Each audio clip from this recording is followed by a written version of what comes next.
You're listening to The Scrimmage with Daniel Hargrove and Justin Domashevitz.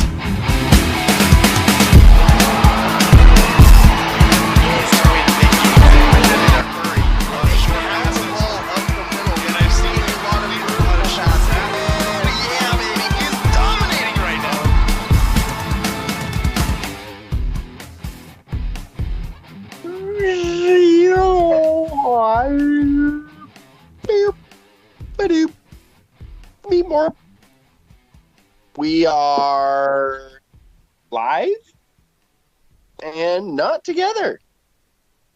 Yeah. Together in spirit. Yeah. I'm a part not in spirit. COVID. Just going to throw that out. Just going to throw it out there. Nobody's got COVID. We're good. I'm having flashbacks. Right? I know. Yeah, so we're on Skype. And we're going to see how this works. Also, it's Saturday, not Sunday. And we're going to do a bit of an abbreviated show. Lots of stuff. I'm Daniel. I'm Justin Domashevitz. Our trusty producer, Andrew Gross, is also here with us in spirit. Not physically, but he's there. I can see him on my phone screen.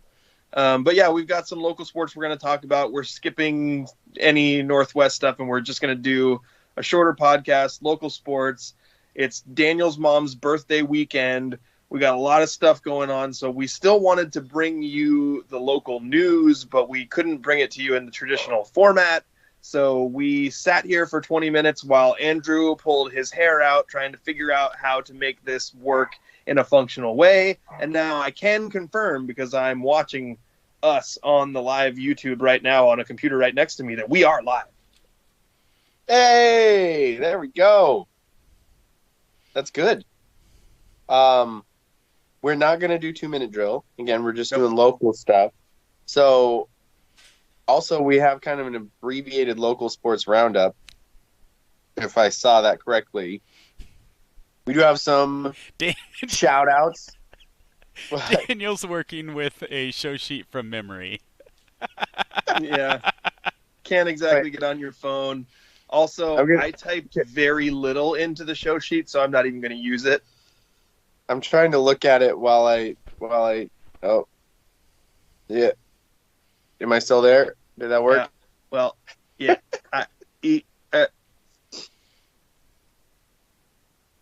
Good show, guys.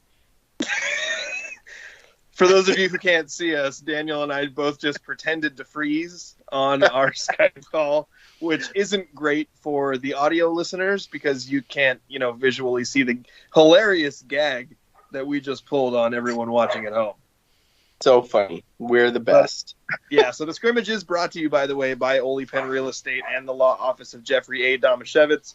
We're going to do let's just go ahead and start with a very quick local sports roundup, which we did not rehearse or discuss how we were going to do it at all. No. All right, I'll start the music.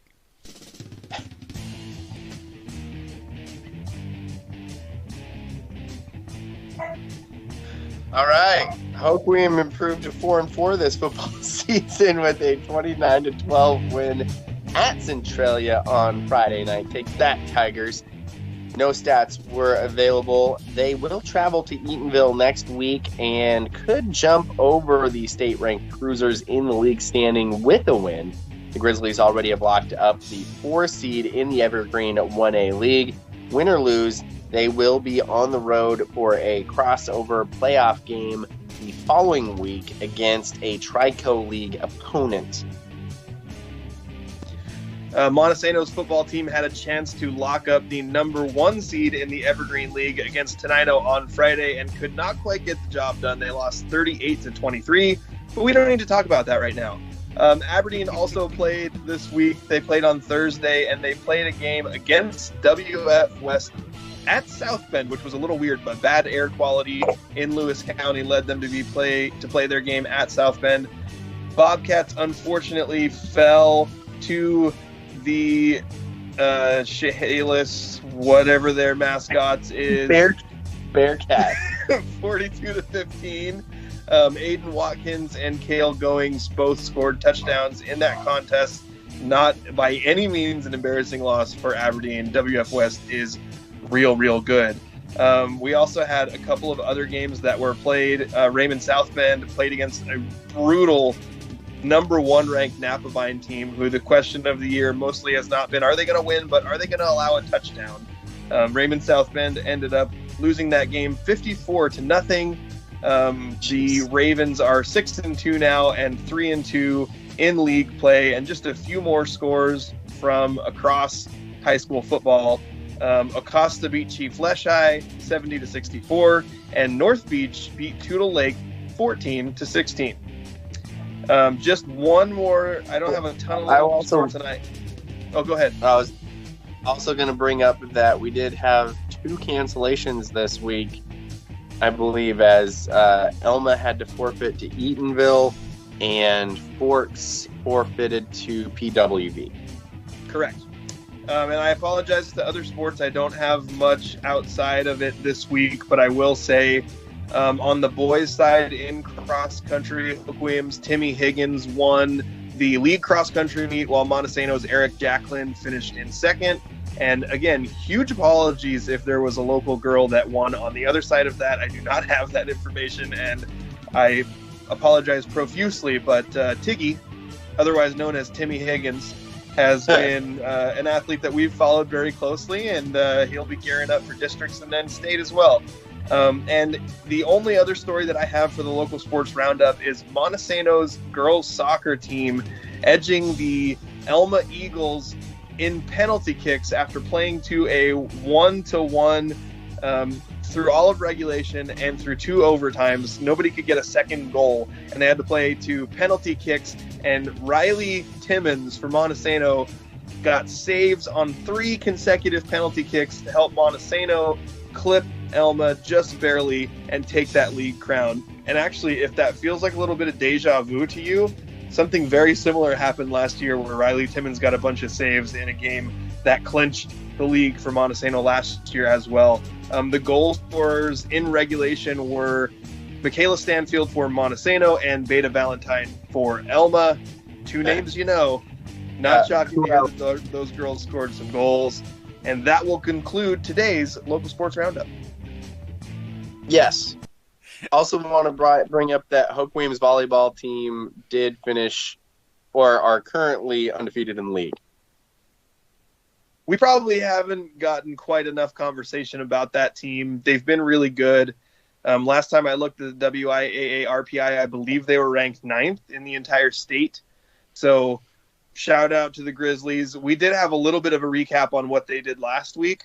I remember one of their girls had a double-double on her stats. So right. I know we've talked about them a little bit, but we're getting to the point now where these teams are going to start to get into the playoffs. We're going to be talking about not only seeding, but we're going to be talking about district tournaments. So some of that stuff is definitely going to come up in the next couple weeks. Absolutely. Where does that leave us to? Should I hop out and look at that show sheet? I think actually we've done local sports roundup. Let's take our first commercial break, and then on the other side of that, we'll talk about the Montesano football game and then some of the tiebreaker scenarios, because some really interesting stuff happened with both in Aberdeen's tiebreaker scenarios and in Montesano's tiebreaker scenarios. But first, quick word from our sponsors. Do you have a legal situation and need someone on your side? Let the law office of Jeffrey A. Damashevitz be your advocate. If you've been the victim of medical malpractice, suffered a personal injury, or need representation with real estate law, small business law, or estate planning, let Jeff Damashevitz put his 29 years of experience to work for you. Call Jeff Damashevitz today at 360-612-3991 or visit damashevitzlaw.com. That's DAMASIEWICZLAW.com. Thank you again to our sponsors, Oly Pen Real Estate and the Law Office of Jeffrey A. Damashevitz. What's the A stand for? No relation? Sorry, our Justin, chemistry's a little bit off. I heard you doing the no relation on the call of the game in Montesano's football game last night. I was a little, I'll be honest, I was a little self-conscious about calling my own son's name. I was waiting for Ian to do it. And there was one play in particular where my son Peyton, he was playing defensive tackle, and he burst into the backfield, and he cornered, like he got the quarterback, and he was there. Like he broke down, he was ready. The quarterback stopped and ran the other way right into another defender. And I think it was Tyler Johansson. And so Tyler Johansson ended up getting the sack on the play. And Ian said, and, Tyler Johansson with the sack on the play. And I was like, not to sound biased, but that play was created by Peyton Domashevitz. And he was like, hey, don't worry about bias. You just say what happens on the field. So credit to Ian there for allowing me to show nepotism. Yes, that is the exact play that I was thinking about. Absolutely. Yeah. Yeah, that had to be weird. How was that? I was worried because you have told me before, because I've asked you to help broadcast Monte games before, and you've told me that if the game was going to be stressful, you didn't know you could do it. And so when last night was happening, and obviously it didn't go Monte's way, I felt terrible. I was like, oh, man, Justin's filling in for me last second, and this game's not going well. How did you get through that emotionally? I want to know how you're doing and how your family's doing in the aftermath. Well, when we were in Eatonville, that was actually the last game that I was asked to help with that I declined, because that was going to the number 1 ranked team in the state, and I knew, my son was going to be starting both ways. I really tried. So one of the things is, like, I'm going to try to sit in the stands for this game. And I tell myself I'm going to do it all the time. And, like, 5 minutes will go by, and I'm so antsy that I can't do it. I get up, I'm walking around, I'm pacing all over the place. So I'm in Eatonville just, like, angrily stomping up and down the sidelines behind the fence on the visitor's side. And I'm not the only one who's doing it, but I might be the only one who, like, is doing it as intensely as I am. And I knew at that moment that I had made a good decision in the Eatonville game to not help broadcast. In this Tenino game, I kind of just thought, okay, I'm going to see if helping out on the broadcast will help me be calm. And there was a couple moments where I felt like I had really lost my composure. Like, there was a moment where, Ian, in his professionalism, all of his professionalism, was like, and it's a run to the outside for Tenino, and they're going to pick up 5 yards, and the tackle's made by blah, blah, blah. And then I said, okay, so I guess we're just going to ignore the block in the back and the hold that happened on that play. I heard that one. I heard that call. It's so funny because I'm pretty sure you said, I'm probably showing my bias here, but I guess we're just going to allow things. And I was like, But for most of the game, I think the storm was swirling inside, but I think I managed to mostly keep it separate from the call on the field. And I think a lot of that comes from the fact that, like, I really respect what the Tenino team accomplished on the field, to be honest. They run the most annoying offense in the history of the world, but it is effective and really hard to stop, even when you know what's coming and you game plan for it. They essentially run 4 plays. They run them over and over and over again, but they are annoying and difficult, and they'll run 12 play drives. They'll run 14 play drives. They'll take 7 or 8 minutes, and they don't care. They want to get 3 yards, and that's their objective. And they are, for a variety of reasons, they're very disciplined, and they're really good at what they do. I think what stood out for Tenino on the defensive side was, Montesano has multiple ball carriers, whether it's Jaden McElravy, Gabe Bodwell, Ethan Blundred. In a one-on-one scenario, one guy to make the tackle. For most of the season, those guys have not been tackled. And in many instances during this game, a Tenino player has come up and made a play, like individual, solo, one-on-one. He just tackled that guy. So there's a lot of respect, I think. It wasn't one of those games where I was just sitting up there thinking we were getting hosed by the officiating, and there's little gripes here and there, like they ignore a block in the back and a hold on the same play, but it wasn't like, oh, we're way better than this team and why are we losing? I mean, it was like, this is a team that is talented, that is executing, that is disciplined, and we're losing because we made more mistakes than they did. So there's a little bit of respect, I think, just for what they were able to do, what Tenino was able to do on the field, and that probably helped me be a little more calm and composed. It was tough to listen to, because you know how it is. I mean, anytime you're facing an out-of-town team, it doesn't matter which local team it is. Like, I'm all in on the local team. And it was just like, I stopped listening at one point, just trying to pull an Andrew. Like, maybe if I stop listening or stop watching, maybe the fortunes will change. Andrew, while he was watching the Mariners in the playoffs against the Blue Jays, I mean, you can thank him for the win in that comeback, because Andrew stopped watching the game and went outside. Thank you, and Andrew. Then everything started to turn, I was still and he listening. stayed outside. He was still listening, but he stayed outside. That, I mean, Andrew really That's dedication. won. Yeah, he won the game for the Mariners against the Blue Jays. Right there. Yeah. And I know I tried to do the same thing, and it didn't work. And it's hard, It's probably because I think one thing that obviously we haven't stopped talking about this game, my son and I, since it ended. We stayed up pretty late. He's a really sore loser, like I am, and definitely was at his age. Weird. So it took a little while for him to even speak to me after the game was over, because he was so mad.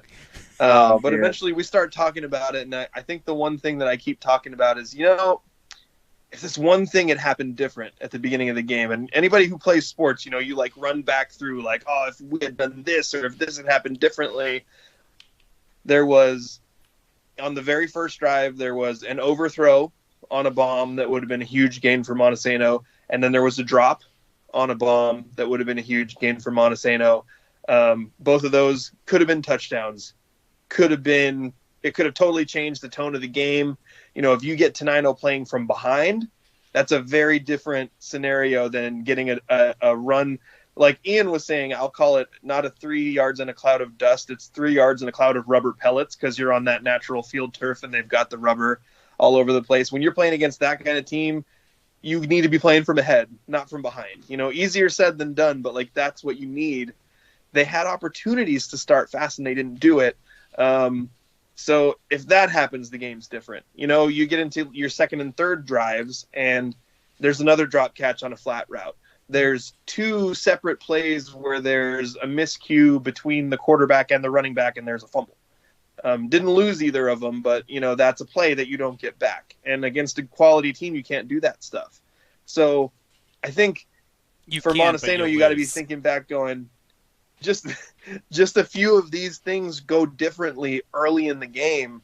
It sets the tone differently. It sets the momentum differently. It makes them play a different way, and this game can go differently.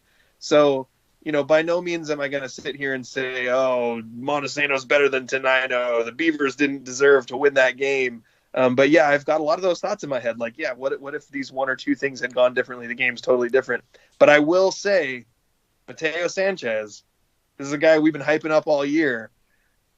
14 tackles last week against Hoquiam. 16 tackles this week against Tenino. He was basically the guy...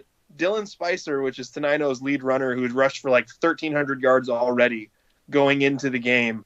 They kept him under 100 yards, largely because every time they gave him the ball on that trap play, Mateo was taking him down near the line of scrimmage. It was basically his task was, you take down Dylan Spicer on the trap play.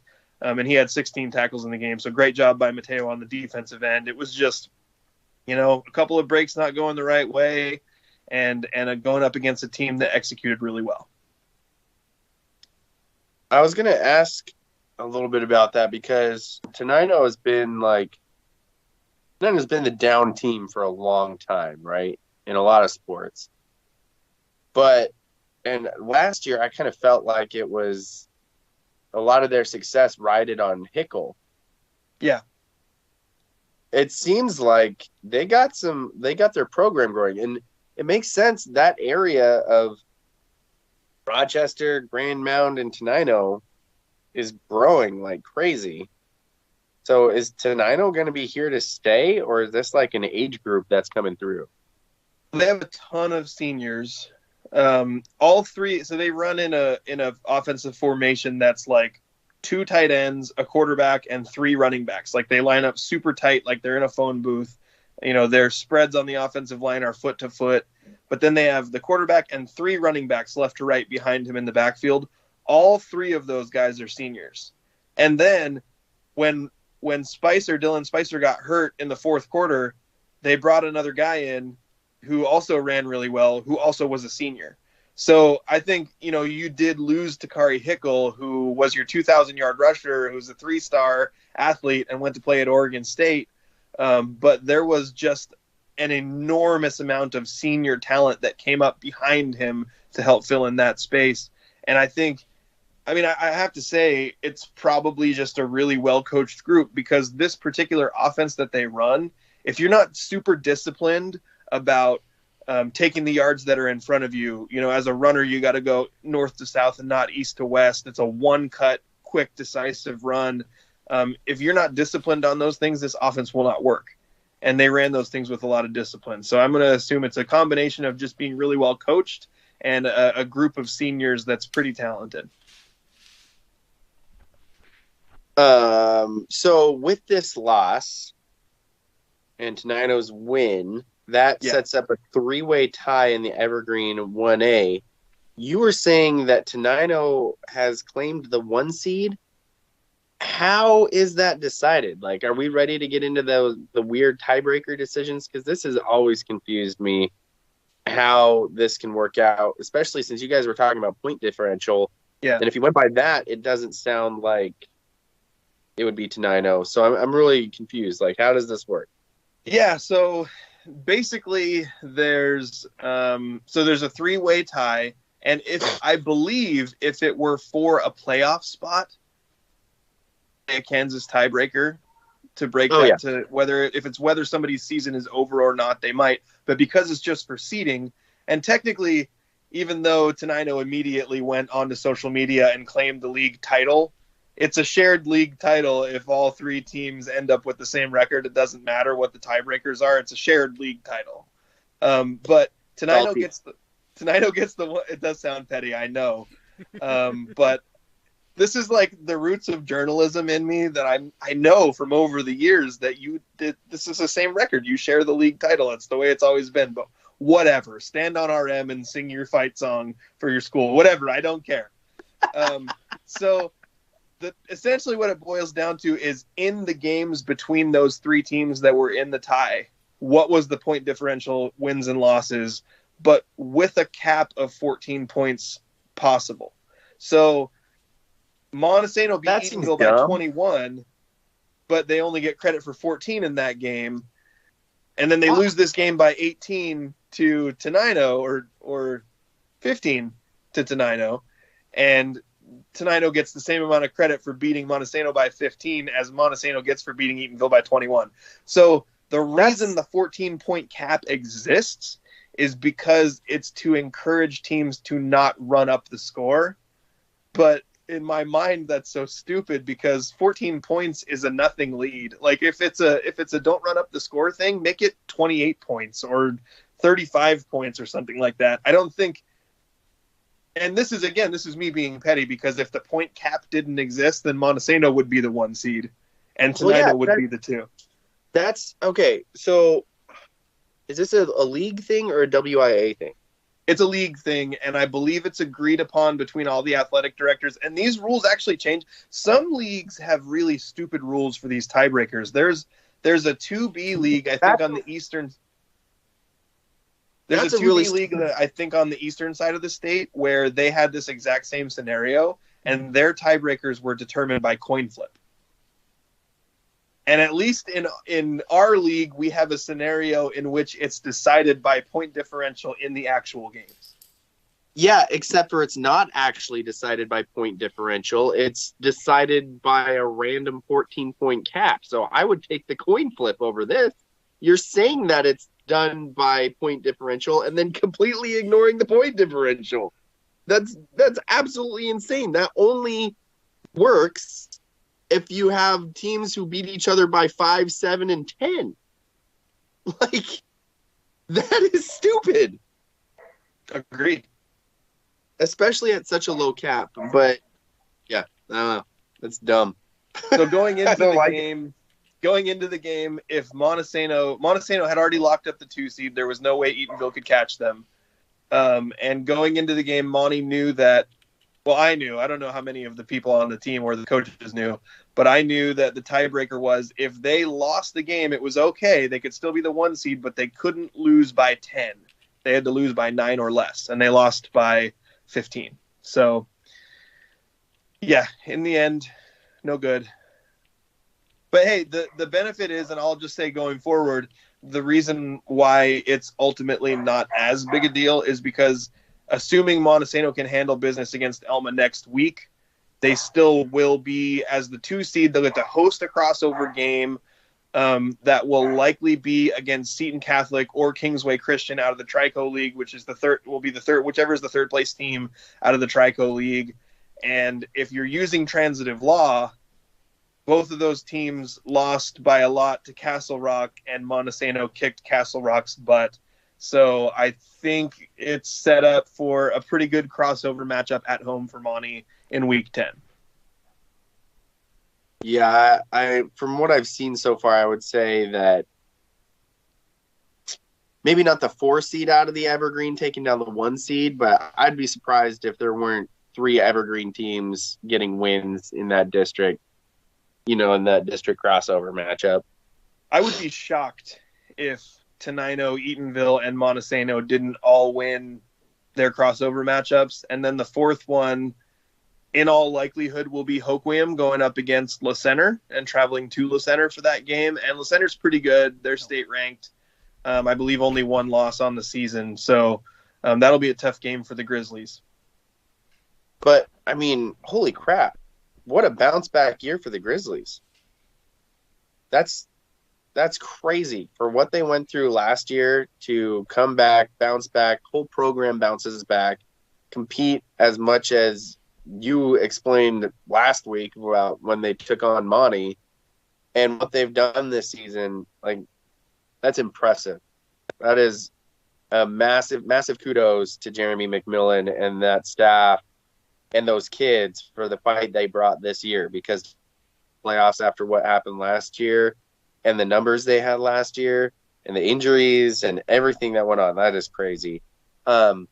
You mentioned that, I mean, there's another tiebreaker scenario in play for local teams. This one comes with Aberdeen, but I believe if they win next week, then they just straight up lock down the 3 seed. Does it get funky if it gets funky if they lose, right? So they have locked up the 4 spot in the standings, which should, in theory, guarantee them a playoff spot. But and it'll be WF West and Tumwater at 1 and 2, and neither of those teams is going to be caught. Black Hills right now, and Aberdeen is 3 and 2 in league play. Black Hills is also 3 and 2 in league play, but they're playing Tumwater this coming week, which will be a loss for Black Hills. And the big one is Aberdeen at 3 and 2 playing against Shelton at 2 and 3, because and Shelton's a pretty good team. I think Aberdeen's better. I think you could look at the resume and see that Aberdeen's better. Aberdeen beat Black Hills. Black Hills just lost to Shelton, or Black Hills just beat Shelton. So again, we're using transitive law, and it doesn't always apply because I know there's injuries and guys are coming back and stuff like that. But if Aberdeen can do what they probably should do and beat Shelton next week, then there's no tie, there's no issue. Aberdeen's the 3 seed, locked down. But if Shelton can beat Aberdeen, then we have the exact same scenario we had at the top of the Evergreen 1A League, which is 3 teams tied in 3rd place, all having gone 1 and 1 against each other. So I think the scenario, because that one actually there's a playoff spot on the line. So I think they would play a Kansas tiebreaker for that. But you'd see the same scenario as last year with Aberdeen, where one of the teams only needed to beat one of the other teams because they had the tiebreaker advantage over the other. So it gets a little messy in that way. Bottom line, Aberdeen goes out, handles their business next week against Shelton. They'll get the 3 seed into the playoffs. But if they do lose that game, it gets a little messy. Gotcha. I love those Kansas tiebreakers. Yeah. Kansas tiebreakers. There we go. They're a lot of fun. But Aberdeen, handle your business, get it done, get that win, take that 3 seed, and then, hey, go upset number 2 from Greater St. Helens. I know that's a tough league down there, but I think they can get it done. There is a part of me that thought it would be really fun in the Evergreen 1A league, although it would be so stressful, I think my brain would explode. If Eatonville and Tenino and Montesano played a Kansas tiebreaker for the league championship, then you could crown an actual league champion and not just claim one when it's just a share. Then I think that would have been so fun. Like I said, it would have been too much for me to physically and emotionally handle, but it would have been a really fun Monday night. Yeah. Well, I wonder if Eatonville stood on the tee and started singing their fight song claiming a league title. Yeah, I don't know about that. Yeah. I would assume they probably had a little more class than that, but I don't know. Yeah, it's Eatonville, dude. I got a message from someone, an Eatonville person last week, saying, "Why do you hate Eatonville so much?" And I was like, I actually don't really hate Eatonville. I think it's fun to joke about some of these. There's very few. Like, you can count on one hand the amount of teams that I actually hate. We like to joke about all these other ones, but I think Daniel really does hate Eatonville. I do. Yeah. It's long lasting. It's from high school, right? It's from 7th grade AAU basketball. Even better.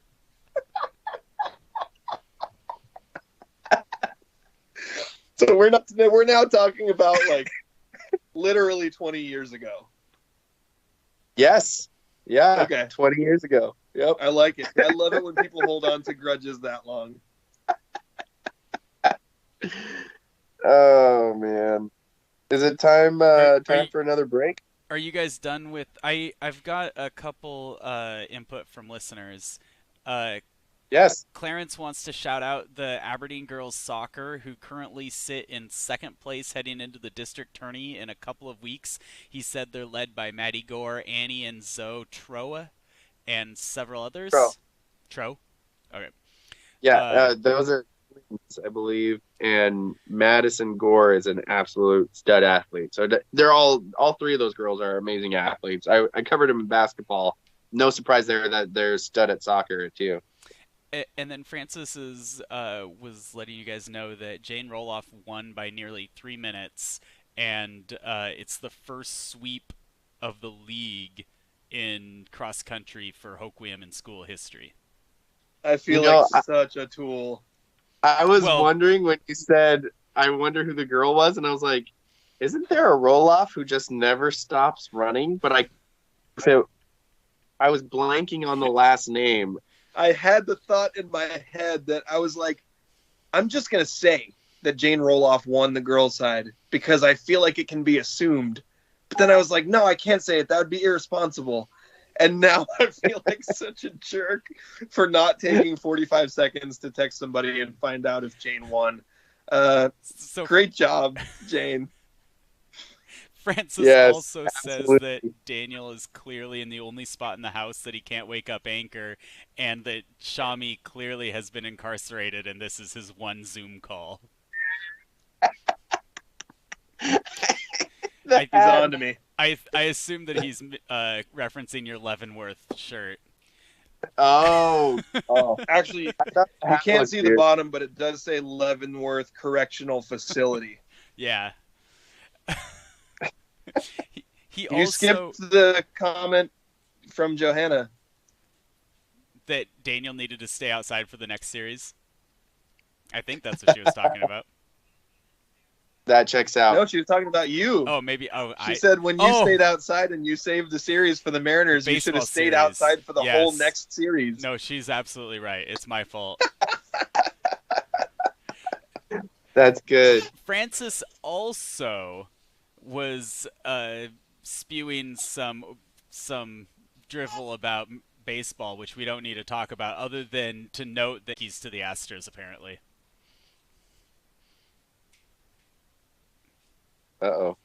Did everyone lose Andrew, or is that just me? I lost Andrew. Am I Is he back? Oh. Yep, you're back. I'm sorry. Okay, well, No I worries. will say that again. Francis spewed a bunch of drivel about baseball, which we don't need to talk about since this is a local sports segment or show. But we should note that he is now an Astros fan. That sounds about right. Yeah. Yep.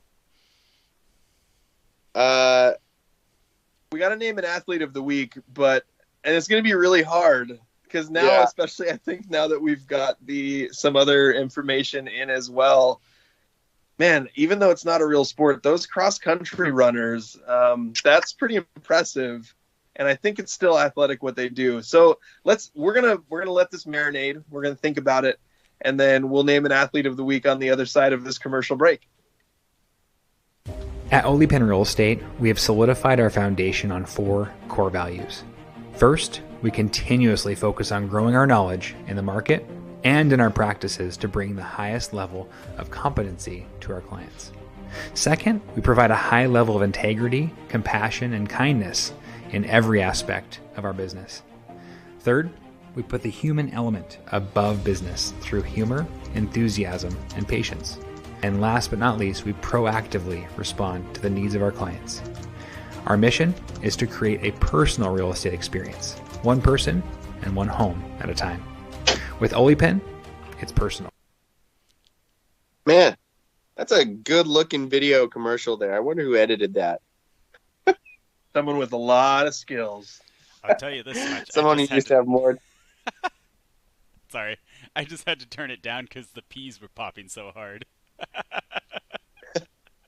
Could you guys hear it when I was typing on the keyboard on my computer? Yep. Well, the scrimmage is brought to you by Oly Pen Real Estate and the law office of Jeffrey A. Domashevitz. I am Justin Domashevitz, no relation. What's the A stand for? That's Daniel Hargrove, and our trusty producer, Andrew Gross, is also here with us as well. If you are watching, we apologize, not the normal quality. We are doing a Skype call for totally normal, non-COVID reasons, and the only thing we have left in our show sheet is we're going to end with Stump Daniel, but the only thing significant that we have left in our show sheet is to name an Oly Pen Real Estate Athlete of the Week, and we have one actual nomination, and then we have a bunch of other considerations as well. We got a nomination for Riley Timmons of Montesano Soccer. Wait. And did you say we only have one nomination? did you get a nomination that was actually from someone besides one of us? Yeah, from Jamie. Oh, okay. Oh, okay, that counts. Okay. Okay, so we have two actual nominations, one of which we can't confirm the stats of. Right. Correct. So we had a nomination for Riley Timmons, who's the goalkeeper for Montesano, who helped them to a league title with three consecutive saves on penalty kicks in overtime, which is, for you non-soccer watchers out there, stopping a PK is really hard for a goalie. So to make a save on a penalty kick is a really big deal. And she did it 3 times in a very high leverage scenario.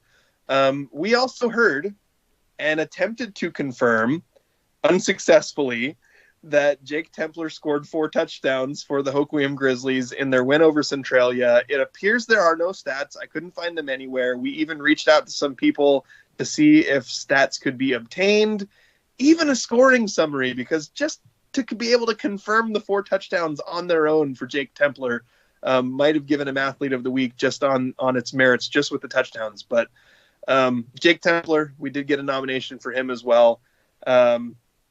The cross-country combo, the dynamic duo of Tiggy and Jane Roloff, I think cannot be ignored. That's a pretty great accomplishment. Those two have been really successful over the last couple years in that distance running. I feel like there's another one that I'm missing. Maybe there wasn't. Oh, I know what I was thinking of, but they lost, so never mind. We're not gonna go with that one. I wanted to shout out Mateo Sanchez for 16 tackles and getting 30 tackles over the course of 2 games. I think that's a tremendous accomplishment. But I don't think you get to lose and get Athlete of the Week. Plus, he just had it last week. Yeah. I definitely well deserved to bring up, and kudos for sure. Absolutely. I think you know where my vote's going to go. I'm going with Tiggy and Jane, cross-country runners. First league sweep in a real long time. And, I think that, we haven't given the cross-country scene much love so far. And to find out that those two dominated the league. And, of course, they're Grizzlies. So, yeah, that's where I'm going. I would like to shout out Jake Templer, too. I love how he runs. It sucks that we can't have, confirmed stats to see what all he did. But the 4... Oh my gosh, I almost said what Justin says there. I'm not even going to mention it, but the 4 touchdowns is absolutely impressive. Yeah, I'm not going to say it. But I'm going with Tiggy and Jane. Somewhere Jane Roloff is still running. That's probably true. I think she just went by my window. She's just running. Whoa, she just went by my window too, and I'm many miles away from you. Right? If Pax barks, it's going to be Jane running by the house up where Andrew is. Which is still an undisclosed location. It's probably in Grays Harbor County, maybe in Mason. Who knows? Yeah. Where does Merriam Knight get their kids? The woods, Andrew's house, Remember, I live in the woods. No, I think the hard part is in this particular instance, wearing maroon might play against Riley Timmons for Athlete of the Week because so many people wearing maroon get Athlete of the Week all the time. You other schools win something, but I think I just realized the biggest downside so far to doing this on Zoom is that I can't mute Justin very easily. With an honorable mention to Riley Timmons and with an honorable mention to Jake Templer, with the caveat that if we had confirmed stats and maybe could see how many yards you rushed for, that would be helpful. I am all on board with going Athlete of the Week with the cross-country duo of Timmy Higgins and Jane Roloff. Perfect. All right, there it is. Congratulations, Timmy Higgins, Jane Roloff. You are our Oly Pen Real Estate Athletes of the Week. Probably the biggest accomplishment of your high school careers, right there. Just throw that out there. I mean, we've been told by other athletes that that's really the best part. I mean, you got things like all league, MVPs, all state, all those things are cool, but you got Oly Pen Real Estate Athlete of the Week, certified bucket getter. Those are the top 2 awards you can possibly get in your high school career.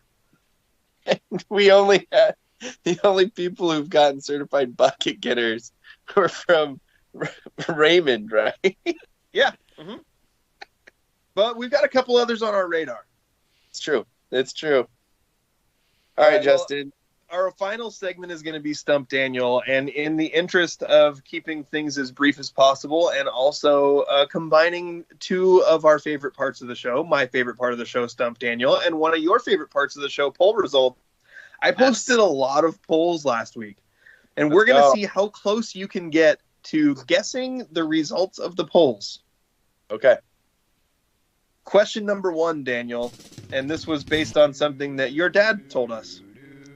Did we talk too much Mariners this week and not enough Beavers? I'm gonna go 90-10 people saying no. 75% no, Daniel. So people did think we talked enough. People didn't think we didn't talk enough beavers. Not think we didn't not talk enough beavers. Thanks Again. for clearing that up. Next question. Aaron Judge. Do you think it could happen? Oh, I get it. That's the whole question, but really what we were trying to figure out is could he end up as a Mariner? Yes. I'm going to say 70 yes. People are more pessimistic than you thought. 52% of the audience said no, it could not happen. Dang it. That's close, though. Next That's question. When people say the West Coast, are they ever talking about the PNW? No. I'm going to go 70% no. Pretty close. 82% no when people say the West Coast, like when we were talking about, oh, Aaron Judge might want to go back to the West Coast. No, not talking about the PNW. Yep. Here, this is one of my favorites, and I think this is based on something Andrew said, but here's the question. Is DePoto, meaning Jerry DePoto, the Mariners' general manager, president now, I think, is DePoto going to have his fingers everywhere this offseason? Was that me? I think so. I feel like Daniel's usually the one that's throwing shade at DePoto. I don't I just think like that's that safe. Oh, okay. That was a direct quote. I wanted really? you to know that I listened back to it to make sure that I could quote whichever one of you it was directly. Jerry DePoto going to have his fingers everywhere this offseason. I'm going to say 70% yes. 84% yes. You're mostly guessing the sentiment. You're a little off on the percentages. Yeah. Now, last week, Daniel, we had 2 polls that asked if you should be canceled for separate reasons. Both of those polls were answered no by our listeners. You said, if you just put up a poll that said, should Daniel be canceled, I think they'd say yes. So I put up a poll that just says, should Daniel be canceled? I'm going to go 65% yes. Really close on the percentage, wrong on the answer. 63% no, Daniel should not be canceled. Thank you, everyone. Thank you. So not only Appreciate do people not think you should be canceled because you called a baseball player fat, they don't think you should be canceled because you accidentally used the old name for the Cleveland baseball team. They also just don't think you should be canceled in general. Good. Good to know. I appreciate it.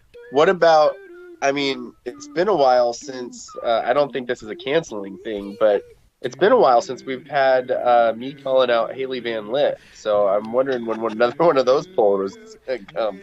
Who should be canceled, Daniel Hargrove or Haley Van Lith? I think that we figured out a way we can get Daniel to be voted as canceled. All right, I've got a couple of douche or no douche polls. Okay. Douche or no douche? Guy who shortens situation to situation. Oh, that's like 100%. 100% douche there. Really close. 92% douche. That was me, by the way. I am the douche. Justin, did you vote no? Are you Yes. the single person that voted no? Well, there's 4,298 votes on this poll, so it definitely wasn't just me. Okay. Next one. Douche or no douche? Guy who calls the Mariners the Ners. I'm going to go 90%. No, I'm going to go 100% douche. You should have stuck with the 90. 82% douche. 82? Who calls them the nerds? Joe Fan started it. This again, Daniel, You this should one be is canceled. based on something you said. Uh-oh. Is Geno Smith showing the systematic problem with quarterbacks in the NFL? Yes, I'm going to say, but I'm going to say only 65% said yes. It's funny because I didn't offer any explanation, and your actual point was quarterbacks shouldn't play right away when they're rookies. They should have some time. And Geno Smith is proving that because he's way better now than he was as a rookie. But I didn't offer that context in this question. I just asked if he was showing this systematic problem with quarterbacks in the NFL. Well, Daniel, 62% of our audience said yes, he is, without it knowing any idea what we were talking about. I'm sure they all listened to the show and knew the context. Yeah. Next question, Daniel, based on something you said. Do Premier League players roll around on the ground when someone licks their neck? I'm going to say 70% said yes. You're right on the answer, wrong on the percentage. 88% yes. Premier League players do roll around on the ground when someone licks their neck. When they've been lecked. Yeah. Licked? Nicked. Lecked. Neck licked. Nicked. And this one actually was my response to that when you said that. I was like, soccer players lick someone's neck? Because that felt weird to me. So I asked the question, do soccer players lick necks on the pitch? What do you think, Daniel? What did our listeners say? I'm going to say 85% yes. Really close. 71% yes. Soccer players do lick necks on the pitch, which is pretty weird. The next poll, where does Mary M. Knight get their kids? Matlock or the Woods? You forgot the I don't know response. I know. I think I'm going to have to post this poll again with the I don't know response. They actually mentioned on the Cascadia Preps No Name podcast this week, they mentioned our poll, and they said they thought it was funny. So, What? I missed that last one. I disconnected. What was the... Oh, the question is, where does Mary M. Knight get their kids? Matlock or the Woods? Definitely the Woods. 81% the Woods. Mary M. Knight gets their kids from the Woods. I posted so many polls this week. We have 3 more, and then we'll be done. Here's another douche or no douche. Douche or no douche? Guy who ruins the local sports roundup by burping into the microphone. Who would do that? I'm going to go 100% douche. Well, you're wrong. People were a lot more graceful. 78% douche. Now, if you recall, Daniel, after you burped into the microphone, you completely lost your composure and we had to restart the segment. Yep. So next poll question. Which is worse, burping into the microphone or losing your composure? I'm going to say losing your composure 60-40. This has never happened before. You're exactly right. 60% said losing your composure. Congratulations, Daniel. You are flying high going into the final question. I don't care that I've missed every other one. That one was worth it. It's our final one, and it's a douche or no douche. Okay. Guy who randomly shouts, "Bangers and mash," every time somebody mentions something vaguely British. I'm going to go 60-40 again. No douche? No, that's douchey. 91% douche. That was me that did that, by the way. This concludes Stump. Daniel, you performed admirably. I didn't keep score, but you know what? Beef zone. Beef zone, Daniel. Good job. I feel like yelling out bangers and mash is like if you talk to an Irish person and you're just like, fiddly-dee, potatoes. It's pretty much the same. Oh, I stole that from a comedian called Danny Boy. If you get a chance, go look him up. He's hilarious. You just like him because he has your name. That helps. Yeah. But really, that was the last thing do we have anything else? I think that was the last thing we had on our show sheet. We've been going for roughly an hour. I feel like this is about the right time to put a pin in the balloon of this episode. Pop! So, for my co-host, Daniel, definitely a little more douche than no douche Hargrove. And my co-host, Justin, the bearded Monty Dad douche, Damashevitz. And our trusty producer, Andrew, I still live in the woods. Gross. You've been listening to Scrimmage. Which is brought to you by Oly Pen Real Estate and the law office of Jeffrey A. Damashevitz. No relation.